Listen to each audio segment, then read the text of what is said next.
Salut à tous, j'espère que vous allez bien, c'est Romain et on se retrouve aujourd'hui pour parler de la surprise de la semaine. Au milieu des relations toxiques entre Mbappé et le club, les médias ont quasiment officialisé la quatrième recrue du PSG cet été, qui fait passer des visites médicales, signer des contrats, mais n'officialise toujours rien. On attend pour Skriniar, Asensio et Ugarte, et ça devrait être pareil pour la quatrième recrue, le sud-coréen Lee Kang-in. Je crois que c'est le bon ordre de prononciation, n'hésitez pas à me reprendre dans les commentaires s'il y a des Coréens. Dans tous les cas, personne ne s'y attendait. Ça a fuité hier matin dans la presse à la surprise générale, alors que les négociations étaient à un stade très avancé, voire quasiment bouclé. J'ai envie de dire comme d'habitude avec les recrues de Luis Campos, et ça c'est plutôt positif que ça filtre quand les négociations sont à leur stade final, tout simplement. L'été dernier, c'était déjà le cas, et là en ce moment, le contexte médiatique est absolument hystérique autour du club. Ça fait du bien d'en plus avoir des fuites quand c'est à un stade très très concret au minimum. Parce que sous Leonardo, c'était pas forcément le cas. Là, l'exclus, elle est italienne. Matt Moretto, qui avait déjà la semaine dernière l'exclu sur le dossier Marcus Thuram. Et là, il nous dit, Lee Kang-in est sur le point de signer au PSG. Il a un accord avec le club qui discute des bonus avec Majorque, voilà, pour finaliser donc l'accord dans les prochains jours. Marca en parle aussi, donc source espagnole, italienne, certainement pas française. Ça pareil, c'est très Luis Campos. Les exclusivités par des médias locaux, même si là du coup ça n'en est pas un. Le coréen joue en Espagne alors que l'exclu est italienne. Les médias français sont encore une fois largués parce que je crois que Loïc Tanzi arrive qu'en milieu d'après-midi, alors que Matt Moretto le balance aux alentours de 8h30, 9h. Bon. Santi Aouna, Foot Mercato confirme, hein, le joueur est proche de s'engager, offre de 15 millions d'euros en passe d'être accepté par Majorque. Selon Marca, il avait une clause libératoire à 25, mais un média local de Valence annonce que ce sera finalement un peu plus de 20 millions d'euros avec les bonus que le PSG va débourser. Il y avait l'Atlético Madrid dessus déjà cet hiver, mais ils se sont retirés des négociations. Ils proposaient 12-13 millions d'euros maximum. Et Loïc Tanzi qui donc arrive à la fin pour nous dire: la visite médicale est déjà passée, contrat jusqu'en 2026 ou 2027 et il le signera à son retour de sélection. Il est actuellement avec la Corée du Sud. Bon, Fabrizio Romano, comme d'habitude, est arrivé après la guerre, a fait la paraphrase de tout ce qui a déjà été dit. Et donc maintenant, passons aux joueurs. Donc un joueur de 22 ans qui est sud-coréen, même si disons moitié sud-coréen, moitié européen, parce que la réalité, c'est qu'en fait, il a passé 12 ans de ses 22 ans en Europe. Il rejoint Valence très tôt, à 10 ans, avec ses parents en plus, qui font le déménagement de Incheon, je crois, où il était, jusqu'à Valence, donc, où il s'installe, et il ne les quittera plus, tout simplement. Donc, il a fait sa très petite enfance en Corée du Sud, mais sinon il a grandi dans des sphères espagnoles. Évidemment, par rapport à son caractère, sa personnalité, ça change beaucoup de choses quand on sait les grandes différences entre l'Europe et l'Asie, voilà, la Corée, le Japon et tout ça. Bon bref, 22 ans, on pourrait me dire, ça commence à faire beaucoup, voilà, pour un joueur qui a été au rayon des top Wonder Kids pour au final se retrouver à Majorque. En réalité, les joueurs asiatiques percent assez tard. Son rejoint Tottenham qu'en 2015, rejoint l'Europe, l'Allemagne en premier, mais voilà, assez tard. Kim Min-jae, évidemment, le défenseur du Napoli, il les rejoint à 25 ans l'année dernière et il rejoint Fenerbahçe l'année d'avant, donc aux alentours de 23-24 ans, alors qu'il a une grosse partie de sa carrière en Corée, mais aussi en Chine. Je crois qu'il fait une pige en Chine pour l'oseille. Kim Min-jae, c'est quelqu'un qui aime l'oseille et ses agents aussi. Voilà pourquoi il est lié à la Première Ligue ces derniers temps. Mitoma aussi, ailier percutant. Alors lui, je crois qu'il est pas coréen, il est japonais, mais il joue son premier match au Kawasaki à 22 ans et il perce donc cette saison à Brighton alors qu'il a 25 ans. Donc voilà, les joueurs asiatiques percent un petit peu sur le tard. Ensuite, je pense que c'est assez important, sachant que le PSG a un besoin immédiat de qualité, de souligner que le joueur va devoir jouer les Jeux asiatiques en septembre, donc du 23 septembre au 8 octobre de cette année. La Coupe d'Asie du 12 janvier au 10 février au Qatar d'ailleurs. Donc au total en Ligue 1, ça lui fait louper 7-8 journées. C'est quand même pas mal. On sait aussi qu'en janvier, c'est la période de la Coupe de France où du coup, les super subs, la rotation ont du temps de jeu. Voilà.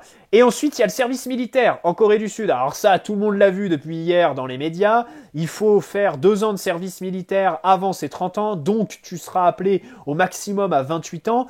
Quand tu es footballeur et en Europe, c'est un petit peu compliqué. Pour éviter ça, il faut que tu remportes une médaille d'or aux Jeux asiatiques ou alors une médaille aux Jeux olympiques, je crois. Bon bref, il faut un gros service rendu à la nation.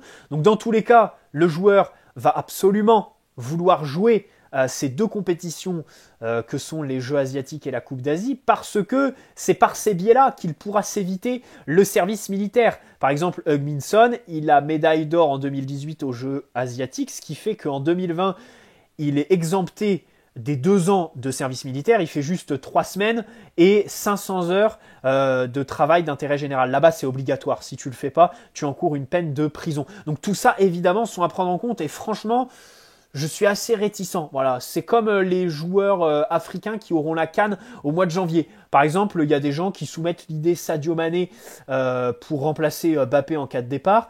Au-delà de sa saison très moyenne du fait qu'il soit un petit peu carbonisé, la CAN en janvier, juste avant la Ligue des Champions en février, je suis désolé, mais je vois pas comment on peut donner 20 millions de salaire à Sadio Mané, parce que c'est son salaire actuellement, sachant que on sait très bien qu'il sera pas là, ou alors carbonisé pour les 8e de finale de Ligue des Champions. C'est un petit peu pareil pour le Sud-Coréen. Voilà. Lee, on va l'appeler comme ça. Alors, ensuite le joueur, évidemment, il est polyvalent, il se situe entre le poste d'ailier, c'est son poste de formation, sur le côté droit, mais aussi sur le côté gauche, et le poste de milieu offensif attiré vers le demi-espace. Pourquoi ? Parce que techniquement, il est très bon pour conserver dans les demi-espaces, mais aussi faire des différences dans les 1 contre 1, parce que c'est un très bon dribbleur qui tente beaucoup et qui a un taux de réussite très important en Liga. Voilà.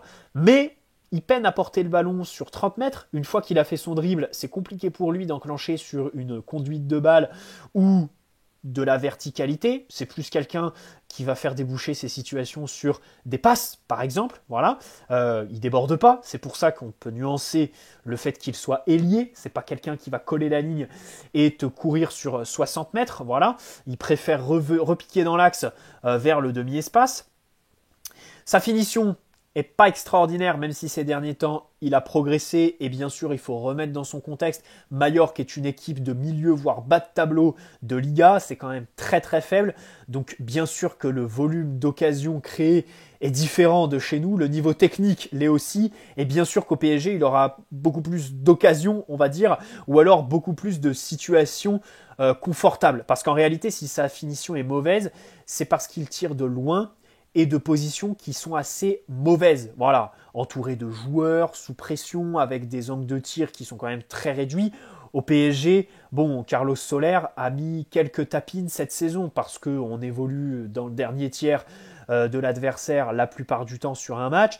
Et bien sûr, quand on est dans la surface, on a tout notre temps pour ajuster, voilà, l'adversaire nous attend, donc bien sûr que les physionomies sont complètement différentes. Et ensuite, c'est un petit gabarit, donc c'est difficile de l'imaginer en tant que relayeur par exemple, parce que je commencerai par là. C'est un petit joueur, 1m73 pour 65-66 kg je crois, ou 70, ça me paraît... Enfin, il est frêle, et on sait très bien que le gap entre la Liga et la Ligue 1 dans l'appréhension des duels est quand même très important, et c'est là où je mets ma plus grosse nuance sur lui. Il y a la jurisprudence Carlos Soler, j'irais même jusqu'à dire Messi, qui est vraiment l'exemple parfait sur ses 6 premiers mois. À chaque fois, les premières touches, il valse complètement parce que il n'est pas en Liga, le garçon. En Liga, tu as le temps de contrôler, les adversaires t'attendent dans un rayon de 3-4 mètres. Là, ton vis-à-vis, il va venir te tamponner tout de suite. Et ton vis-à-vis, physiquement, il est plus développé qu'en Espagne. Voilà, nous, nos défenseurs sont réputés rugueux, donc... Là-dessus, on peut se poser des questions. Personnellement, c'est typiquement le genre de joueur sur lequel j'attendrai l'aval de l'entraîneur pour boucler le dossier. Je suis pas sûr qu'au sein du club, aujourd'hui, on connaisse notre futur entraîneur. Franchement, ne venez pas me dire « Oui, mais l'entraîneur, il a donné son avis avant d'avoir signé ». Je crois que vraiment, aujourd'hui, le club est paumé et que, voilà, il y a Nagelsmann plan A, plan B, et qu'on ne sait pas qui va signer à l'instant T, tout simplement. Voilà. Parce que, pour moi, c'est le genre de joueur avec lequel... il faut avoir un plan précis. tu peux pas le faire signer comme tu l'as fait avec Carlos Soler l'année dernière, c'est-à-dire sans vrai plan. Voilà. Au final, tu lui donnes très peu de minutes et puis surtout en fait entre les matchs le mec est baladé, le mec n'a pas de rôle, de consigne, de statut très clair sur le terrain en matière de discipline tactique et donc le mec finit en perdition, techniquement, physiquement, mentalement, il n'est plus là. Donc vraiment pour moi c'est le genre de joueur que j'aurais fait avec l'entraîneur. Après Mallorca joue à 3 derrière, évidemment on sait que Luis Campos, je ne sais pas pour qui il se prend, mais il dit au potentiel recrue qu'on va jouer en 3-5-2 l'année prochaine, alors qu'on ne connaît toujours pas notre entraîneur. Peut-être que Nagelsmann va vouloir mettre en place son 4-2-3-1. Bon, alors sûrement que tactiquement Luis Campos s'est dit, bon, il connaît le système à 3, il va pouvoir s'intégrer dans le 3-5-2 que je vais mettre au PSG, même si je suis pas sûr que ce soit la première chose à laquelle il ait pensé. Hein. Je pense surtout qu'il a appelé George Mendes, ou alors George Mendes l'a appelé pour caser Lee, qui n'est pas dans son agence, mais dans une agence d'un de ses potes, et on y reviendra plus tard dans cette vidéo, pour prendre sa commission, bien évidemment, se gaver, parce que ça, c'est aussi une réalité de ce mercato. Bon, techniquement, évidemment, c'est la première des qualités. D'ailleurs, sur Twitter, il y a plein de gens qui s'enflamment. Les compilations, ça y est, après Vitinha, Paredes, Carlos Soler, ça continue. Les supporters parisiens ne retiennent pas la leçon, voilà, parce qu'on sait très bien que les compilations, peut-être que ça met en avant des qualités fortes d'un joueur, bien évidemment, mais de l'autre côté, 100% des compilations, c'est quand le joueur a le ballon dans les pieds. Le ballon dans les pieds, tu l'as 5% dans un match, en réalité. Et donc, le plus important, c'est d'ouvrir Footballia et regarder les matchs de Lee à Valence, à Majorque cette saison, qui est sa saison la plus aboutie de sa carrière. La Coupe du Monde aussi. Hein. C'est marrant parce que il y a plein de supporters parisiens qui nous disent « Oui, je l'ai vu jouer à Majorque ». Alors que je pense que si tu veux t'inventer le fait d'avoir vu le joueur jouer, c'est plus judicieux de dire que tu l'as vu à la Coupe du Monde. Hein, parce que il fait une entrée contre le Ghana, le fameux match où ils perdent 3-2 les Coréens. Il fait une passe décisive. Il est titulaire contre le Portugal, dernier match de poule. Il prend un jaune à la 36e minute, et on y reviendra plus tard dans la vidéo. Et contre le Brésil, où ils se font péter, je crois, dès la mi-temps, il rentre en jeu. Mais bon, ça, c'est plus anecdotique. Donc voilà, si vous voulez vous donner un ordre d'idée du joueur, moi, j'ai plutôt regardé ses entrées et sa titularisation à la Coupe du Monde, en plus de quelques séquences à Majorque. Mais les compilations, voilà, encore une fois, il ne faut pas tomber dedans.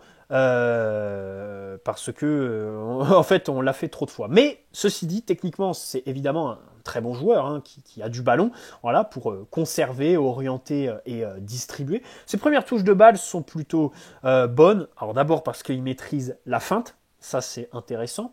Le double contact, bon ça c'est ce qui ressort des compilations, hein, vraiment, mais bon, d'un autre côté, on ne peut pas non plus occulter, il n'y a pas que des contre-vérités dans les compilations. Oui, il maîtrise le double contact. Et il est donc attiré vers la densité. Dans les petits espaces, il est très bon pour s'extirper, pour dribbler, avoir le ballon qui colle au pied, évidemment. Il est capable de jouer entre les lignes, ça c'est quelque chose que j'ai retenu. Voilà. Il est attiré par le demi-espace, mais aussi il peut jouer dans l'interligne, dos au but. Alors ça c'est pas forcément évident, mais ce que je veux dire par là, c'est en tant que point d'appui.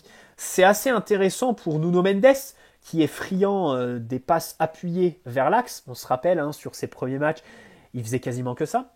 Et Mbappé, qui aime bien avoir des relais dans l'axe pour faire des 1-2, même si je suis pas sûr que Lee soit idéal pour faire des 1-2, sachant qu'il aime bien contrôler, faire son petit dribble, plutôt que jouer en une touche. Et puis enfin, je citerai Juan Bernat, 8 millions de salaire, je suis pas sûr qu'on puisse s'en débarrasser cet été, mais sachant qu'il est carbonisé complètement pour faire des différences tout seul, le fait d'avoir un espèce de relais dans l'axe, ça peut potentiellement l'aider, voilà, sur les matchs du samedi à 17h où les deux seront titulaires sur le côté gauche. Bon, là, je vais un petit peu loin, mais dans tous les cas, c'est vraiment ce que j'aime le plus chez le joueur, au-delà de ses qualités techniques naturelles, c'est sa capacité à jouer entre les lignes, parce que c'est aussi ce qui le différencie de Carlos Soler. Alors, les deux ont connu Valence, ont joué ensemble, donc tu serais tenté de les comparer, mais il y a cette différence. Voilà, Lee est bien meilleur entre les lignes, sachant que Carlos Soler a fait absolument mais n'importe quoi dans ce registre cette saison. Et alors physiquement, il valse à chaque fois qu'un adversaire le touche, ça tout le monde le voit, mais aussi techniquement. J'ai le souvenir du match contre Monaco quand on perd 3-1 début février, là, avant le match aller contre le Bayern, d'échanges entre Neymar qui cherche Soler entre les lignes en point d'appui et Soler qui lui fait des remises, mais même en U11, on ne fait pas ça.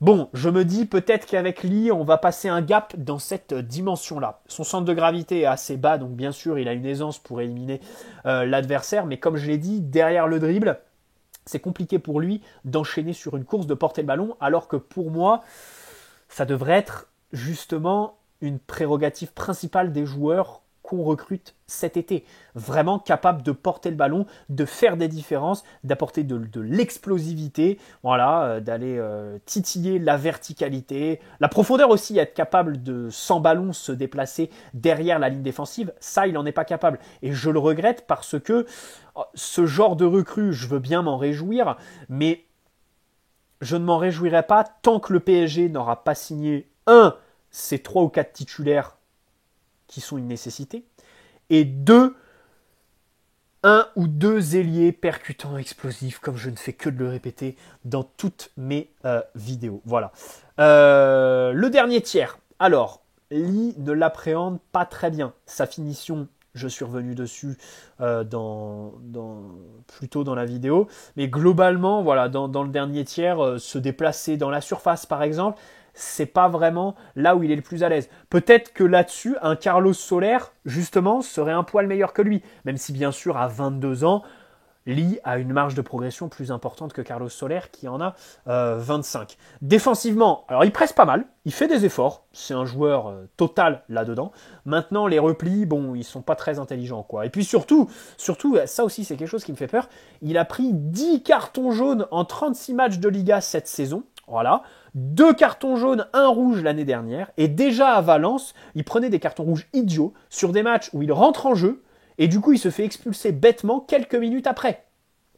Ça traduit une gestion des émotions qui est plutôt mauvaise. C'est pour ça que je vous disais tout à l'heure, mi-européen, mi-coréen. Parce que dans ces pays-là, évidemment, ils sont réputés pour la maîtrise de soi. Ils sont quand même très très patients, hein. Par rapport à nous Européens et encore plus nous Français qui sommes les plus aigris de toute cette planète. Les Japonais, les Coréens sont quand même des gens, voilà, qui ont un self-control très développé, un des plus développés de la planète. Bah lui, visiblement, entre ses 10 ans et 22 ans, là, toutes les années qu'il a passées en Europe, ben, il a pris un petit peu l'aigreur, hein, propre à l'Europe. Voilà. Et ensuite, alors j'ai cherché cet après-midi, mais j'ai pas trouvé d'exemple concret. Je me suis dit, est-ce que tu le mets ou pas? Je le mets quand même. Dans certains articles, il est dit qu'à Valence, il avait un comportement qui était vis-à-vis du vestiaire pas très approprié. Le problème, c'est j'ai rien trouvé. Alors je maîtrise pas l'espagnol, je lis des articles en anglais au grand maximum, mais j'ai vraiment rien trouvé en matière d'exemple concret. Voilà. C'est juste dans certains articles, c'est cité par moment. Alors on va voir, hein, son adaptation dans le vestiaire parisien. Bon, ensuite, ça me paraît évident de parler du marché coréen, parce que t'es pas implanté là-bas. Ça fait quand même 2 ans que tu fais tes préparations au Japon, donc tu as une volonté de t'étendre à ce marché. Et lui, il t'aide. Même s'il est en Europe depuis 12 ans, on sait très bien que là-bas, en Corée, c'est comme au Japon. Hein, ils sont un peu gamins, mignons, ils aiment beaucoup tout ce qui est un peu... Enfin, ce que nous, on qualifierait de gneu-gneu, quoi. Les voitures roses avec des figurines d'animés, de dessins animés. Ils adorent. Tu vas au Japon, il y en a à chaque coin de rue, quoi. Ils aiment beaucoup les gamins, hein. D'ailleurs, il y a des fantasmes sur les jeunes filles qui colleraient absolument pas avec nos règles sociales, on va dire, européennes. Bon, bref, on n'est pas sur une analyse géopolitique, mais dans tous les cas, là-bas, voilà. En gros, pour faire un lien avec le foot, les Coréens, les Asiatiques sont des idolâtres. Voilà. C'est comme les Argentins avec Messi, ils aiment les joueurs plus que les clubs, tout simplement. Et donc, ticket de place et tout ça, les ventes de maillots, je pense que le club l'a pris en compte. Voilà. Avec Lee qui, à 6 ans, faisait des émissions de télé-réalité là-bas. Il était médiatisé là-bas, il tirait dans des ballons à 6 ans. Voilà. C'était déjà des émissions de télé-réalité en rapport avec le foot, qui donc l'a révélé au grand jour très tôt, 7 ans. Bref. Donc voilà, je voulais parler de George Mendes, mais 20 minutes, j'aurai pas le temps, je le ferai dans une prochaine vidéo. Bien évidemment, ce n'est pas l'agent de Lee, mais il est étroitement lié à l'agence qui gère les intérêts du joueur. Donc, encore une fois, il y a fort à parier sur un deal entre Luis Campos et George Mendes qui a ses entrées au PSG. D'un côté, c'est normal d'avoir un directeur sportif qui a des affinités avec un agent plus que d'autres. C'est complètement logique. C'est dans la nature humaine, en fait, de préférer faire des affaires avec certaines personnes avec qui le feeling passe mieux. Mais de l'autre côté, là, ça commence à faire beaucoup. Et en fait, tout ça est décuplé par le manque de vision claire sur le projet. Il y a quelques semaines, on nous disait que l'idée, c'était de construire autour de Mbappé avec des joueurs français qui s'entendent avec lui et qui seront derrière lui. Là, aujourd'hui, on nous dit que Mbappé est sur le marché des transferts. Je ne sais pas si on se rend compte. Et on recrute des joueurs uruguayens, espagnols, coréens. On n'a jamais fait aussi international. Alors qu'il y a quelques semaines, c'était le projet Île-de-France. Bon, bref. Voilà, c'est pour ça que j'en veux vraiment à Luis Campos, parce que les intérêts avec les agents, c'est bien, on peut les comprendre, mais quand tu n'as même pas de ligne directrice claire, définie vis-à-vis de ton projet sportif, là c'est un peu plus compliqué. Et j'aimerais faire un lien avec une rumeur qui est sortie lundi soir, Jadon Sancho. Alors, c'est compliqué de le placer là, mais je l'aurais préféré à Lille. Pourquoi ? Parce que alors, déjà, les infos. Ben Jacobs, CBS, encore une fois une source anglaise, nous annonce que Sancho est discuté en interne au PSG, qui aurait envoyé des recruteurs pour le regarder un peu plus tôt dans la saison, parce qu'évidemment, il ne joue pas en ce moment. Alors, évidemment, il a perdu son football à Manchester United, où il est un énorme flop. Il les rejoint en 2021 contre 85 millions d'euros. C'est un giga flop. Il n'est pas convoqué par la sélection nationale anglaise pour la Coupe du Monde, et du coup il tombe à moitié en dépression à ce moment-là. Erik ten Hag nous dit en janvier que ça va être difficile pour lui de revenir, alors que son début de saison était plutôt bon jusqu'à la mi-octobre. Voilà, jusqu'à la mi-octobre. Donc là on a un joueur qui est affecté mentalement, au-delà de physiquement ou footballistiquement. Ceci étant dit, ça veut dire que tu peux négocier un format que j'affectionne, le prêt sans option d'achat. Je préfère Jadon Sancho en prêt sans option d'achat ou alors avec une option d'achat non obligatoire sur 1 an, plutôt que Lee avec 20 millions, même si c'est pas ça qui va te bouffer tout ton budget mercato, mais surtout un contrat de 4 ou 5 ans en fait. C'est ça qui me gêne avec Lee. C'est comme Asensio.